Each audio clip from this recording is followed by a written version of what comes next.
Bonjour tout le monde et bienvenue sur Alform, donc toujours pour le protocole UGRP. Donc là pour cette leçon on va parler des mises à jour de routage du protocole UGRP. Alors donc le plan pour cette vidéo, donc on va commencer par voir les messages qui sont échangés entre les routeurs qui sont configurés avec le protocole UGRP et on va finir par une chose qui est très importante pour un protocole de routage, donc on va parler de la métrique du protocole EIGRP. Alors, donc parmi les avantages du protocole UGRP, c'est sa façon de gérer les mises à jour de routage. Donc, vous vous souvenez du protocole RIP qui envoie toute sa table de routage complète toutes les 30 secondes. Ça veut dire que chaque 30 secondes, un routeur qui est configuré avec du RIP, il va envoyer toute sa table de routage à ses voisins. Donc, ça veut dire quoi? Ça veut dire qu'on aura une consommation énorme de la bande passante. Donc, ça, c'est pas très top pour un protocole de routage. Alors, l'UGRP n'envoie des mises à jour qu'en cas de changement. Ça veut dire quoi? Ça veut dire qu'en l'absence de changement dans notre infrastructure, aucune mise à jour ne circule. Et quand il y a un changement, ou bien un changement se produit, la mise à jour est propagée directement entre les routeurs. Et donc là, on a une réactivité meilleure si on veut le comparer par exemple avec le protocole RIP. Alors, deuxièmement, seul ce qui a changé est transmis dans la mise à jour de routage. Donc ça encore, c'est mieux. Ça veut dire quoi? Ça veut dire que même s'il y a un changement au niveau du réseau, le routeur, il va pas envoyer toute sa table comme le cas du RIP. Donc il va envoyer juste l'information qui concerne ce changement ou bien par rapport à ce réseau. Donc par exemple, si une route a été rajoutée dans la table de routage, donc seule cette route sera transmise dans la mise à jour de routage. Donc là, on peut dire que l'UGRP est peu gourmand en ressources et très rapide. C'est pour ça que le protocole UGRP converge plus rapidement par rapport aux autres protocoles comme le RIP et même si on veut le comparer avec le protocole OSPF. Alors, donc là, on va parler des messages justement qui sont échangés entre les routeurs qui sont configurés avec le protocole UGRP. Donc là, on peut dire que même si l'UGRP n'est pas un grand bavard, donc c'est pas un protocole de routage qui est bavard, mais il discute quand même avec ses voisins. Alors donc on a 5 types de messages qui sont échangés entre les routeurs UGRP. Donc on va commencer par les paquets Hello. Les paquets Hello, c'est quoi? C'est des paquets qui sont échangés entre les routeurs qui permettent de créer et maintenir les relations de voisinage. D'accord? Donc les paquets Hello pour ce protocole UGRP sont échangés ou bien sont envoyés chaque 5 secondes. D'accord? Et si au bout de 3 envois de paquets Hello et je ne reçois pas de réponse à partir de mon voisin, donc je vais le considérer comme étant mort. Ça veut dire qu'il y a un souci au niveau de mon routeur voisin. Alors, donc les paquets Hello sont envoyés avec cette adresse qui commence par 224. Ça veut dire quoi? Ça veut dire que c'est du multicast. Donc les paquets Hello sont envoyés en multicast aux voisins. Alors, deuxième type de paquet, c'est les paquets update. D'accord? Update, ça veut dire quoi? Ça veut dire une mise à jour de routage. Donc, il permet d'envoyer les mises à jour de routage aux voisins. Alors, juste pour rappel, ce message est envoyé seulement en cas de changement. D'accord? Il est envoyé uniquement en cas de changement et seul le changement est inclus dans cette mise à jour de routage. Donc, quand un nouveau par exemple, un nouveau voisin apparaît, un update lui est envoyé en quoi? En unicast et non pas en multicast. Pourquoi? Parce que si j'envoie une mise à jour à un voisin, ça veut dire que je connais son adresse IP. D'accord? Donc là, c'est différent par rapport au paquet Hello. Ce qu'il faut retenir pour le moment, c'est que les paquets Hello sont envoyés toujours en multicast. Les paquets update sont envoyés en unicast. Par contre, le seul cas où un update va être envoyé en multicast, c'est dans le cas où il y a un changement à annoncer à tout le monde. D'accord? Donc, si c'est une mise à jour que je vais envoyer directement à mon voisin, donc ça va être un unicast. Par exemple, un nouveau voisin qui apparaît, Si c'est un changement ou bien un réseau, un changement au niveau d'un réseau, donc là, ça va être du multicast. Alors, troisième type de paquet, c'est les paquets query. Query, ça veut dire quoi? C'est comme si une demande ou bien une requête, une demande de route pour une destination. Ça veut dire que le routeur, il connaît pas un chemin pour une destination, il va envoyer un query à ses voisins. C'est un type de paquet un peu particulier. Donc le message qui est envoyé par un routeur qui cherche une route vers un réseau. D'accord? Donc on va voir un exemple. Donc là on a un exemple, par exemple avec les 4 routeurs, donc R1, R2, R3 et R4. Donc il est un peu particulier, c'est un message qui est envoyé par le routeur qui cherche une route vers un certain réseau. Donc si on prend par exemple le R1 qui va perdre le réseau par exemple 10.1.0.0, ou bien R1 par exemple qui veut joindre le réseau, on va dire que le R1 il veut joindre le réseau 10.3.0.0 qui est derrière le routeur R3, d'accord? Alors R2, ici R2 il tombe, ça veut dire qu'on a un souci ici au niveau du R2. Donc R1 n'aura plus de route pour joindre le réseau 10.3.0.0. Pourquoi? Parce qu'il y a un seul chemin qui mène de R1 vers R3. Donc qu'est-ce qui va se passer? Il va envoyer une query, donc le R1 il va envoyer une query dans tous les sens, soit en unicast ou bien en multicast à tous ses voisins. Donc là, comme il est mort, ça veut dire qu'il n'y aura rien, il ne va pas recevoir. Donc le routeur R2 il est down. Donc il n'y a que le routeur R4 qui va recevoir ce query dans l'espoir que l'un des deux lui propose une route alternative. Alors quand un routeur reçoit une requête de query, s'il n'est pas capable de répondre, qu'est-ce qu'il va faire? Il va la transmettre à tous ses voisins. Ça veut dire que s'il y avait des routeurs par exemple derrière R4, le R4 à la réception de ce query, il va le transmettre à tous ses voisins. C'est comme ça que ça marche pour les paquets ou bien pour les messages query. Donc une requête query peut y aller très loin dans le réseau. Si on a plus de routeurs, donc ce même message query va être reçu par tous les routeurs. Donc nous reviendrons plus tard sur une notion qui s'appelle stack inactive, d'accord? Donc on a une petite leçon pour ça. En bref, il s'agit d'un état dans lequel se trouve le routeur quand il envoie des requêtes query et qu'il n'a pas encore reçu toutes les réponses. Donc s'il envoie 4 requêtes à ses voisins, il attendra, ça veut dire quoi? Il attendra que ces 4 voisins aient répondu à ces queries. Donc là, c'est un peu problématique pour le réseau. Donc si les voisins ne répondent pas les queries, qu'est-ce qui va se passer? Les queries vont tourner en boucle, d'accord? Donc il y aura des boucles. Donc le routeur attendra 3 minutes avant d'intégrer une nouvelle route à sa table. Bien sûr à condition qu'une des queries ait apporté une nouvelle route. Alors donc ça peut être problématique pour le réseau. Et c'est un cas qu'on va traiter avec donc la notion du stack de stack inactive qu'on va voir dans les vidéos prochaines. Donc ce qu'il faut retenir pour le moment, donc on vient de parler des paquets hello, c'est pour les relations de voisinage. Les updates, c'est les mises à jour de routage. L'on vient de voir les queries, donc les queries, c'est lorsqu'un réseau tombe, par exemple, un routeur n'a plus de chemin pour joindre ce réseau. Qu'est-ce qu'il va faire? Il va envoyer un query à tous ses voisins. Donc, je peux même prendre un routeur. S'il y avait un routeur ici, pareil, il va envoyer le query à ses 2 voisins. D'accord? Et l'information qui va propager à travers tout le réseau dans l'espoir de trouver un autre chemin qui mène vers ce réseau, d'accord? Donc s'il y a une réponse, donc il y aura un retour avec un message qui s'appelle reply. Donc là on découvre le 4e type de message du protocole EIGRP.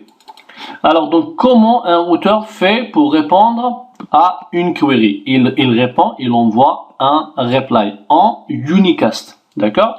Donc ce reply va indiquer que la destination recherchée peut être jointe en passant par ce routeur et va donner la métrique. Donc si le routeur ne permet pas de joindre la destination voulue, le replay annonce une métrique infinie. D'accord? C'est vraiment dans le cas où il va pas trouver de chemin pour cette destination. Alors donc là on va prendre un exemple, sauf que j'ai rajouté juste un lien entre le R3 et le R5. Donc on va dire que le R1 initialement il a choisi ce chemin. On va dire c'est le meilleur chemin qui mène vers ce réseau 10.3.0.0. Et donc tous les messages à destination, donc à partir de tous les PC par exemple ou les machines qui sont dans ce réseau derrière le routeur R1, donc tous les messages à destination du réseau 10.3.0.0 seront envoyés en passant par le routeur R2 qui se chargera d'envoyer à R3. Mais voilà que R2 est down, donc on a un problème sur le routeur R2, donc il ne répond plus. Alors qu'est-ce qui va se passer donc avec les paquets Hello? Donc au bout de 3 envois de paquets Hello à partir de R1 et R2 qui ne répondent pas, donc après 3 paquets Hello, qu'est-ce qui va se passer? R1 va se rendre à l'évidence que son voisin, ça y est, il est mort, il a rendu là, d'accord? Donc le R2 est down. Alors, donc nous avons dit que le protocole UJRP est capable de garder une route de secours, d'accord? Bien qu'au niveau de sa table topologie, donc il n'y avait pas cette route. Donc qu'est-ce qui va se passer? Donc là c'est un changement de topologie. On n'a plus ce chemin, donc un changement de topologie qui va être déclaré entre les routeurs UJRP. Malheureusement que le lien en passant par R4 est très long. Donc R1, qu'est-ce qu'il va faire? A donc choisi de prendre choisi donc de prendre cette route en passant par R4 parce qu'il n'a pas le choix. C'est vraiment la dernière solution, d'accord? Donc même si initialement ce chemin n'était pas dans la table topologie, maintenant qu'on a un souci au niveau de R2, donc R1 il n'a pas le choix. Donc il va prendre ce chemin, il va le mettre dans la table topologie, et même dans la table de routage. Pourquoi? Parce que c'est le seul chemin qui reste.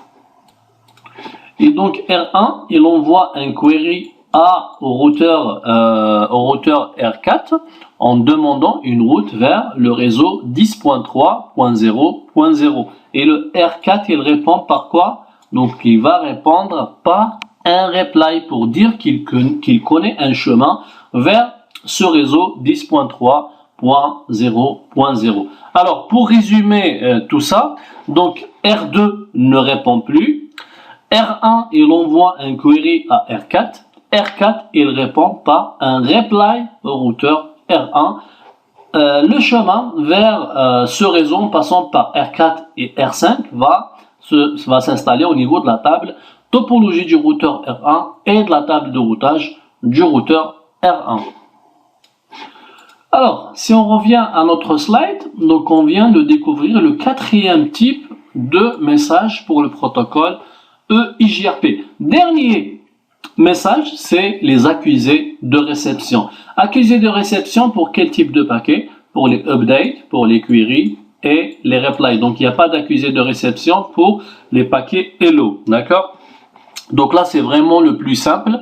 Il sert d'accusé de réception pour ces 3 types de messages. Donc là, on vient de découvrir tous les messages qui sont échangés entre les routeurs qui sont configurés avec le protocole EIJRP. Donc maintenant, on sait qu'est-ce que c'est qu'un paquet Hello, qu'est-ce que c'est qu'un message ou bien un update, un message de mise à jour, un query, un reply et un accusé de réception. Sachant que ça, on va les détailler sur une autre leçon, d'accord? Dans ce qu'on appelle le stack inactive.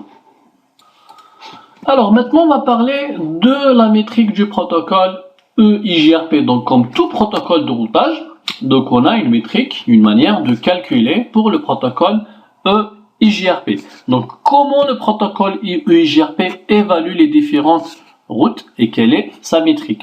Alors pour la métrique, nous parlons des 5 cas. Donc le K1, le K2, le K3, le K4 et le K5, pardon. Donc le K1, c'est un paramètre qui est utilisé pour la bande passante. Le K3, c'est un paramètre qui est utilisé pour le délai. K2, et K4, c'est pour la fiabilité. Le K5, il est utilisé pour la charge.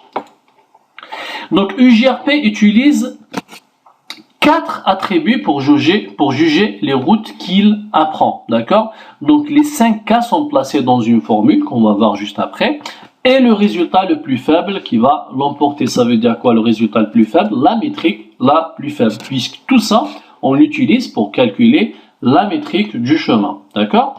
Donc le MTU c'est quoi? C'est le maximum transfert unit. C'est l'unité de trame qui est utilisée au niveau des interfaces. Alors il faut savoir que le MTU est annoncé, mais il n'est pas utilisé dans le calcul de la métrique. Ça veut dire que cette valeur n'est pas utilisée pour la métrique ou bien pour la formule de calcul du protocole EIGRP. Alors maintenant, quelle valeur peut prendre ces constantes, les K1 jusqu'à K5? Donc il n'y a que 2 valeurs. C'est comme le binaire. Ça veut dire qu'ils peuvent prendre soit le 1, soit le 0. D'accord? Avec une formule qu'on va voir après. Donc, sachant que par défaut, les deux, K1 et K3, donc K1 égale à 1 et K3 égale à 1. Les autres, c'est 0. Ça veut dire quoi?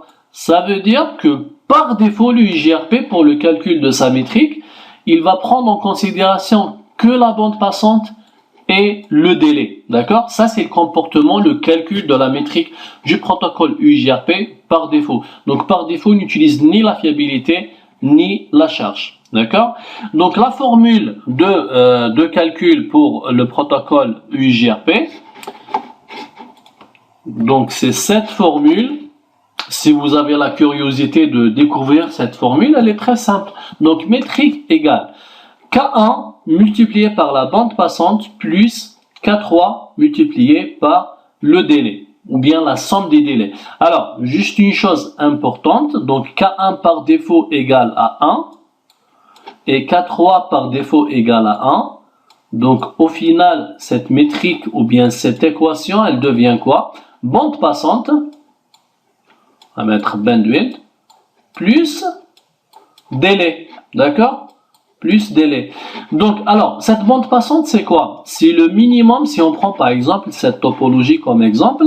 Donc, si je veux calculer le chemin, ou bien la métrique du protocole UIGRP en passant par ce chemin, de R1 vers R3 en passant par R4 et R5, c'est le minimum des bandes passantes, d'accord? C'est ce que représente cette valeur. Cette valeur. Ça veut dire quoi? Ça veut dire que si j'ai 64 kg ici, 64 kg, là j'ai 1 méga par exemple, là j'ai 2 mégas. Donc dans la formule de calcul pour ce chemin, il va prendre les 64 kg pour cette première partie. Plus délai. Délai c'est quoi? C'est la somme des délais pour tous les segments. D'accord? Donc c'est ce qu'il faut retenir. La bande passante, c'est le minimum de la bande passante de tous les segments, de la source jusqu'à la destination. Et le délai, c'est la somme de tous les délais entre tous les segments. Et donc là, par exemple, si j'ai 2 millisecondes, par exemple, 2 millisecondes, 2 millisecondes, donc dans la formule de calcul, ça va être quoi? Donc 64 kilobits plus les 6 secondes.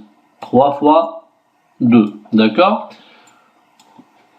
Donc, alors, ça reste théorique, c'est juste bien de le savoir. Alors, sinon, la formule composite, la formule complète, donc c'est ça. C'est K1 plus multiplié par la bande passante plus K2 multiplié par la bande passante divisé par 256 moins la charge plus K3 multiplié par le délai et tout ça multiplié. Donc là, le fait que le K2 et le K5 et le K4 par défaut égale à 0. Donc c'est tout ça qui va disparaître. Donc il y aura que la bande passante plus le délai. D'accord? Voilà, donc c'est ça la métrique du protocole UIGRP. Donc entre parenthèses, c'est pas à nous de calculer cette métrique, c'est le routeur qui va faire ça tout seul. Donc là, ça reste des choses théoriques. C'est vraiment dans des cas vraiment particuliers qu'on va demander au routeur d'utiliser d'autres paramètres comme la charge et comme la fiabilité par exemple. D'accord? Mais sinon, dans la plupart des cas, donc la métrique est toujours laissée par défaut. Ça veut dire que le UJRP va se baser sur la bande passante et le délai pour le calcul de sa métrique. Donc voilà, on arrive à la fin de cette vidéo. Donc on a vu les 5 messages du protocole UJRP. Donc ce qu'il faut retenir, c'est qu'on a les 5 messages, les paquets hello, les paquets hello pour les relations de voisinage, les paquets update pour les mises à jour de routage. Lorsqu'on a une nouvelle route par exemple qui vient de s'installer au niveau d'un routeur ou bien un nouveau voisin. Query qui va être envoyé lorsqu'un routeur n'arrive plus à joindre un réseau, donc il va envoyer un query à tous ses voisins. Le reply, donc c'est la réponse à un query. Et on a vu les messages ACK, donc c'est les accusés de réception pour les 3 types de messages, donc les queries, les replies et les updates. Alors la métrique du protocole UJRP, donc c'est une métrique composite qui se base par défaut uniquement sur la bande passante et le délai. Mais sinon, si on veut faire vraiment du tuning ou bien de l'optimisation UJRP en se basant sur d'autres paramètres, donc on a vu que la formule de calcul, elle peut se baser même sur la charge et sur la fiabilité. Voilà, donc les 2 paramètres qui sont utilisés pour la fiabilité et la charge avec les 5 constantes de K1 jusqu'à K5, sachant que par défaut, il n'y a que les 2 valeurs ou bien les 2 K, K1 et K3 qui sont à 1. Et c'est pour ça que par défaut, on a juste la bande passante et le délai qui sont inclus dans la formule de calcul pour la métrique du protocole UJRP. Voilà, donc j'espère que ça a été clair pour vous cette partie métrique du protocole et message du protocole UJRP, et je vous donne rendez-vous pour les prochaines vidéos.